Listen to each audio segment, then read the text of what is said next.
अकोला शहराच्या मध्यभागी भरदिवसा झालेल्या धाडसी चोरीच्या घटनेने एकच खळबळ उडाली आहे।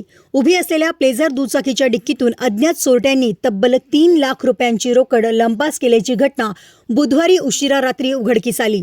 सुशांत बल्लाड हे रक्कम जमा करण्यासाठी यवतमाळ अर्बन येथे जाणार होते। त्याआधी त्यांनी स्टेट बँक ऑफ इंडिया येथे काही व्यवहार पूर्ण केले आणि चौकशीसाठी ICICI बँकमध्ये काही मिनिटांसाठी प्रवेश केला। दरम्यान त्यांनी आपली प्लेझर दुचाकी रस्त्याच्या कडेला पार्क केली होती।